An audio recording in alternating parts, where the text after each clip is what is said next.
Welcome to Pete Rogers Outdoors. It's December 3rd, 2015. Trapping season here in South Carolina opened December 1st, and I couldn't resist. I knew we had a bad weather forecast, but I was anxious to get traps out, so I put out about 15 raccoon traps. Didn't do any videoing yesterday because it was pouring down rain. Didn't want the camera to get wet, but did catch one yesterday. I'm out checking traps today. This is my second location, nothing at the first one, but I wanted to show that I set traps on opening day, the first, on this creek right here. You can see how high the banks are. And I set the traps about 4 to 5 feet above the water level. When I checked yesterday, everything was underwater. So even this trap here, you can see the water level. The trap I have on the tree right there, I'm using dog proofs, 2 different kinds, coon daggers and Z traps. And this trap, the water was all the way up to here yesterday. So this trap here was washed out and didn't do me any good at all. But I just had to get some traps out. I can see one, I can see the other 2 over there, and there's one more on further up the creek. We'll check these traps and see how it goes. Just stay with me as we check the trap line in 2015. Okay, continuing on the trap line here, some other traps that I set the other day. You can see here, there's a Z trap set next to that bank den.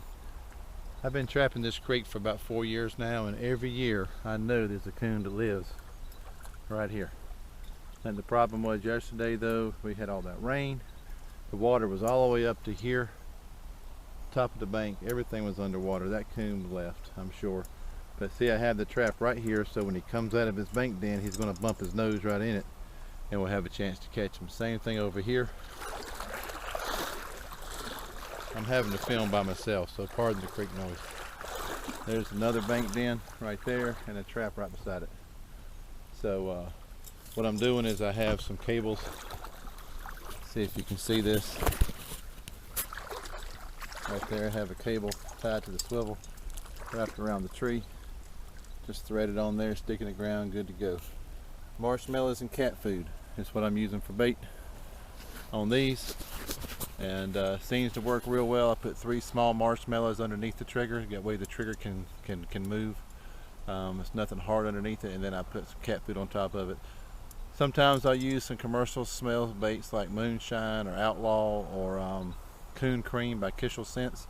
Seems to be working. I really like the way it smells. Anxious to see how it does this year. But we'll pull these and go check some more down the creek. Stay with me.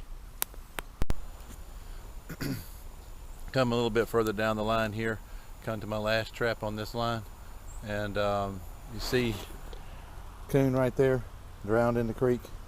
He's going to be muddied up, but right here on this log crossing is a great place. Had a coon dagger set right there, caught the coon. He got tangled up and drowned.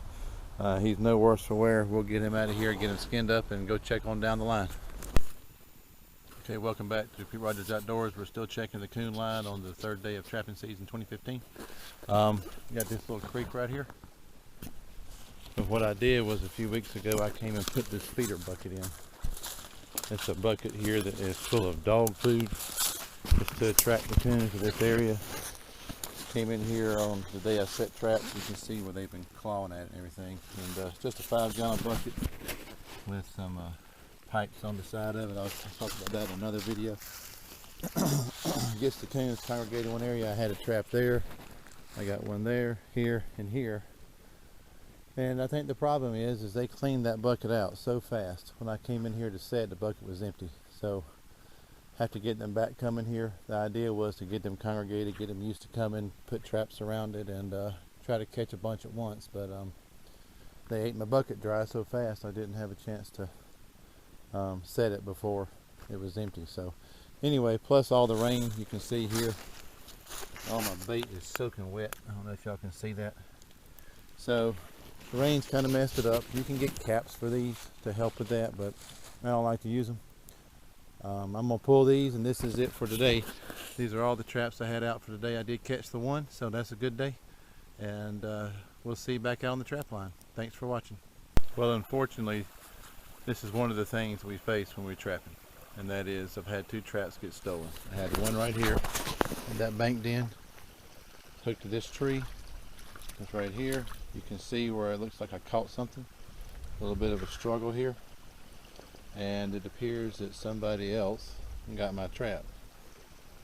Brand new cable, brand new chain. There's no way a coon broke that. No way. You can still see the struggle under there as well. Appear to be canine tracks here. Somebody may have been in here coon hunting last night. Found a coon that was caught. Took the traps. There's one. And I had another trap right here, wired to that tree. You can see my marshmallows in the water, stuck in the bank right there. It's gone too.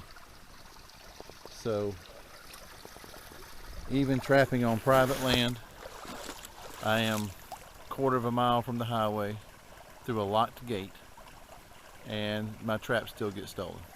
So I'll call the landowner, tell him what happened, see if he can recover my traps. In the meantime, I've lost a coon, and if he can't recover the traps, I'm out. What are those things? Z traps. They're $10 a piece. They're 20 bucks in traps and 20 bucks in coon. Frustrating part of trapping.